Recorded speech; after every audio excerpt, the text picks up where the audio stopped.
하나님을 모시고 살아가는 성도들의 그 지혜를 구하는 삶, 그 삶이 사회적으로 과연 어떤 열매를 맺게 될까요? 오늘 본문을 통해서 함께 묵상하겠습니다.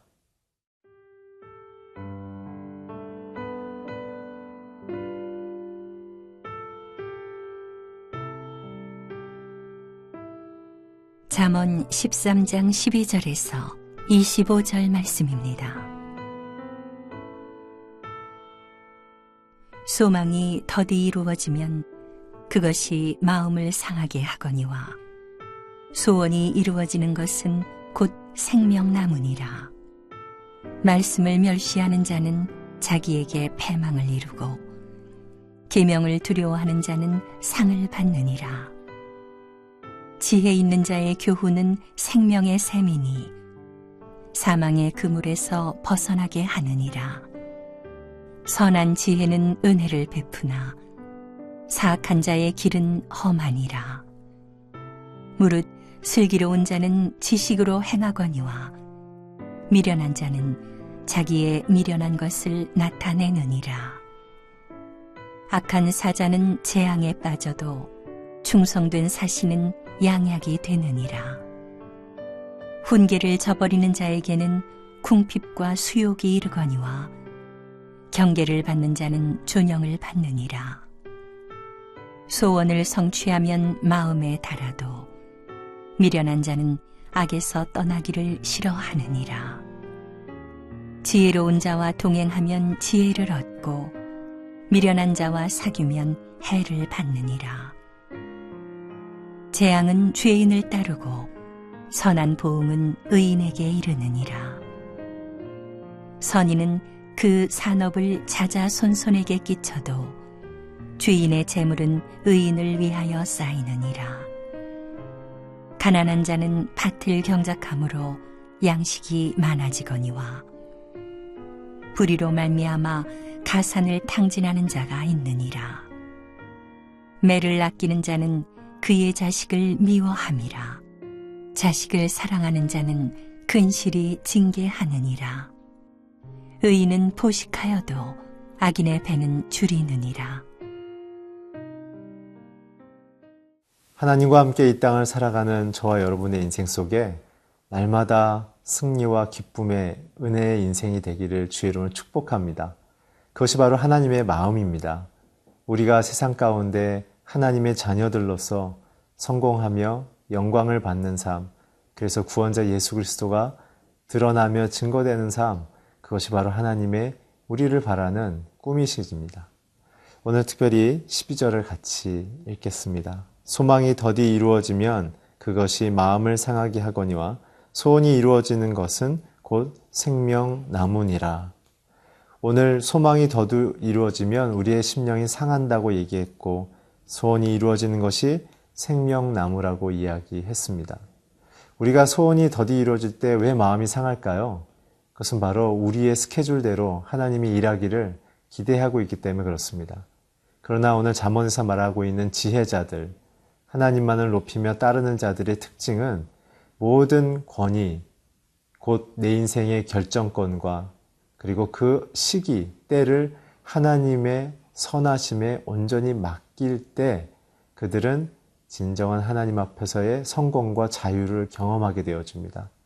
하나님이 우리 인생에 대한 디자인은 우리가 갖고 있는 디자인보다 훨씬 탁월하며 멋집니다. 많은 미술 작가들의 작품을 보게 되면 그 한 점 한 점의 붓터치가 전체 그림을 아름답게 만들죠. 하나님은 오늘 하루의 한순간 한순간을 그분의 터치대로 우리를 만듦을 통해 우리가 연출할 수 없는, 우리가 드러낼 수 없는 아름다운 소망을 맺고 열매를 딸 수 있도록 우리를 이끌고 계십니다. 특별히 소원이 이루어지는 것이 생명나무라고 비유한 것은 어떤 뜻일까요? 성경에서의 생명나무는 무엇입니까? 창세기에 보면 에덴 동산에 생명나무가 있었습니다.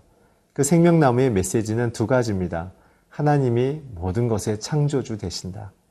인생의 근본과 그 근거는 하나님의 창조주의 능력과 솜씨로 주어졌고 유지되고 있다라는 사실입니다. 오늘 저와 여러분이 숨쉬며 살아가는 것, 능력 있고 아름답게 가정과 직장에서 살아가는 모습들, 하나님이 주신 능력이며 보호인 것이죠. 우리는 그래서 우리의 삶을 기억할 때, 우리에게 있는 소망을 바라볼 때마다 우리의 인생에 이루고자 하시는 그 하나님의 소망과 그 계획들을 기뻐함으로 기다리는 것이 우리 인생의 가장 아름다운 열매입니다. 또한 시편 1편에 보면 시냇가에 심겨진 나무, 바로 생명나무가 나오죠. 그런 모습은 누구를 비유하고 있습니까? 하나님의 말씀을 주야로 기쁘게 묵상하는 자들이 사시사철 각각 맞는 때에 따른 열매를 맺겠다고 얘기하고 있습니다. 사랑하는 성도 여러분, 우리가 갖고 있는 재능과 실력은 도구입니다. 그것으로서는 생명을 낳을 수 없습니다. 하나님이 우리 인생을 의미 있게 선택하고 써주셔야만 합니다. 오늘 이 생명나무로 우리가 모두가 자라가고 있습니다. 그것을 기뻐하십시오. 그것을 누리십시오. 아직 열매가 보이지 않는다고 절망하지 마십시오. 끝까지 지혜자처럼 하나님의 말씀과 성품대로 그분을 닮아서 세상 가운데 살아가려는 그 열정을 포기하지 마십시오. 결국 세상은 우리를 칭찬하게 되는 근거는 우리가 하나님을 닮아가며 그분의 가치대로 살아갈 때인 것입니다. 계속해서 13절, 14절을 같이 읽겠습니다. 말씀을 멸시하는 자는 자기에게 패망을 이루고 계명을 두려워하는 자는 상을 받느니라. 지혜 있는 자의 교훈은 생명의 셈이니 사망의 그물에서 벗어나게 하느니라. 오늘 13절, 14절은 이 13장의 주제 구절입니다. 지혜 있는 자의 교훈은 생명샘이다. 결국 하나님의 말씀을 따라 사는 사람들의 특징은 결국 날마다 생명의 물을 마시는 것 같은 감사와 기쁨, 능력이 드러나며 우리의 인생 속에 또한 영생으로 가는 그 길을 따라 걷고 있다는 것이죠. 신명기 5장 29절에 보면 이런 말씀이 있습니다. 다만 그들이 항상 이 같은 마음을 품어 나를 경외하며 나의 모든 명령을 지켜서 그들과 그 자손이 영원히 복받기를 원한다라고 얘기하셨습니다. 오늘 지혜자가 듣는 하나님의 그 교훈은 우리에게 주시려는 하나님의 복, 바로 생명의 물인 것입니다. 그분의 훈계를 들으면 실수하지 않습니다. 하나님의 안전한 의의 길로 걷고 전진할 수 있습니다. 오늘 계명을 두려워했을 때 우리의 인생에 상이 주어집니다. 사랑하는 성도 여러분, 하나님의 약속만이 우리를 승리케 합니다. 오늘 그 승리를 기대하며 누리는 복된 하루가 되기를 주의 이름으로 축원합니다.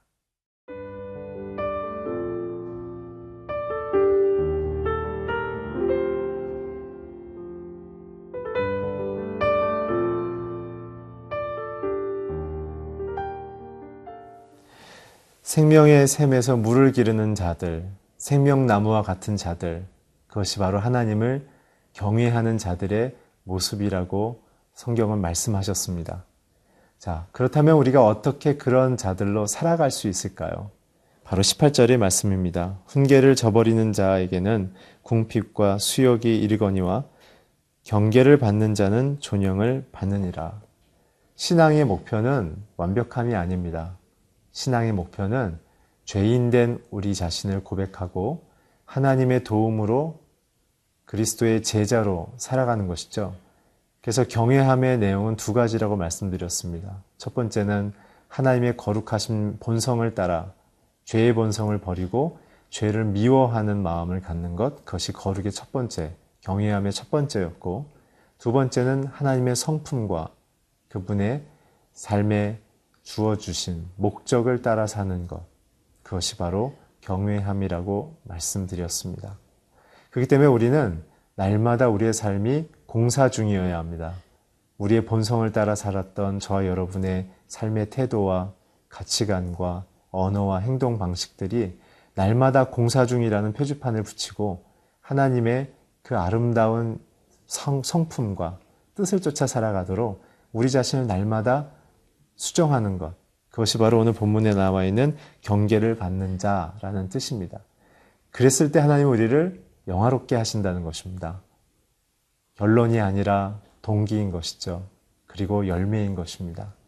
사랑하는 성도 여러분, 우리가 이렇게 지혜 있는, 영향력 있는 생명나무와 같은 날마다 목마르지 않는 인생을 살 수 있는 유일한 방식은 하나님의 말씀의 훈계를 잘 듣는 것입니다. 이렇게 듣는 자들에게는 사회적인 몇 가지 현상들이 일어난다고 다음 본문들이 말합니다. 먼저 20절과 21절을 읽겠습니다. 지혜로운 자와 동행하면 지혜를 얻고 미련한 자와 사귀면 해를 받느니라. 재앙은 죄인을 따르고 선한 보응은 의인에게 이르느니라. 첫 번째 변화는 리더십의 변화란 것이죠. 지혜자에게는 하나님이 보상을 주시는데 그것은 바로 엄청난 영향력을 준다는 사실입니다. 본인도 변하고 자기와 관계한 사람들에게도 영향력을 준다는 것입니다. 그렇지 않는다면 해를 줄 수 있는 미련한 자처럼 변화된다는 것이죠. 그리고 재앙을 받을 수 있다고 얘기합니다. 그것을 피하며 하나님이 주시는 지혜를 얻고 선한 보응을 받을 수 있는 방식은 무엇입니까? 바로 하나님의 지혜를 구하는 삶인 것이죠. 매일매일 삶의 결정권 속에 우리 안에 타락되어져 있는 욕심과 또한 자기의 이기심을 드러내기 위한 기대감을 버리고 우리 인생을 하나님의 자녀로 존경받으며 지혜롭게 살아가기 원하는 생명샘과 같은 삶을 꿈꾸는 아버지의 그 기대를 우리가 갖는다면 우리는 세상을 변화시킬 수 있는 놀라운 리더십을 받게 된다라는 게 첫 번째 변화입니다. 두 번째는 재산에 대한, 재물에 대한 이야기를 하십니다. 22절입니다. 선인은 그 산업을 자자손손에게 끼쳐도 죄인의 재물은 의인을 위하여 쌓이느니라. 우리의 물질의 목표는 우리의 가정과 우리의 가정을 통해 이루고자 하는 하나님의 그 비전을 꿈꾸는 것이고 거기서 쓰이는 것입니다. 그러나 악인들은 자신의 배를 채우고 자신들의 탐욕을 자랑하며 과시하기 위한 것이죠. 그러나 잘 생각하셔야 합니다. 모든 재물의 주인은 누구인가? 하나님이십니다. 하나님은 그 아름다운 재물을 통해서 우리의 삶을 복되게 하실 뿐만 아니라 그 돈을 잘 씀을 통해 나와 우리 모든 후손들이 하나님 앞에 영광스러운 가문으로 기억되기를 원하십니다. 그것의 구체적인 실천이 이웃을 사랑하는 것이죠. 낮은 곳으로 오신 예수님의 그 낮아진 섬김처럼 우리도 연약하고 힘없는 자 어느 누군가 한 사람을 품고 돕고 사랑하며 그가 예수 그리스도를 알기까지 잘 섬길 수 있다면 우리는 아름답게 물질을 쓰고 있는 것입니다. 마지막으로 24절에 보면 교육에 대한 이야기를 하고 계십니다. 매를 아끼는 자는 그의 자식을 미워함이라. 자식을 사랑하는 자는 근실이 징계하느니라. 히브리서 12장 11절에 보면 이런 말씀이 있습니다. 무릇 징계가 당시에는 즐거워 보이지 않고 슬퍼 보여나 후에 그로 말미암아 연단받은 자들은 의와 평강의 열매를 맺는다. 자녀들에게 하나님의 의의 평강을 맺을 수 있도록 본성을 따라가고 있는 잘못된 모습이 있다면 그리스도의 사랑으로 올바른 길을, 지혜를 알려주는 것, 그것이 부모의 역할이란 것입니다. 사랑하는 성도 여러분, 이런 놀라운 사회적인 영향력은 영적인 고백으로부터 시작합니다. 그러한 아름다운 인생을 살아가기를 주의 이름으로 축복합니다. 기도하겠습니다. 우리를 생명나무와 같이 생명의 물을 날마다 길어서 마실 수 있는 복된 인생으로 불러주셔서 감사합니다.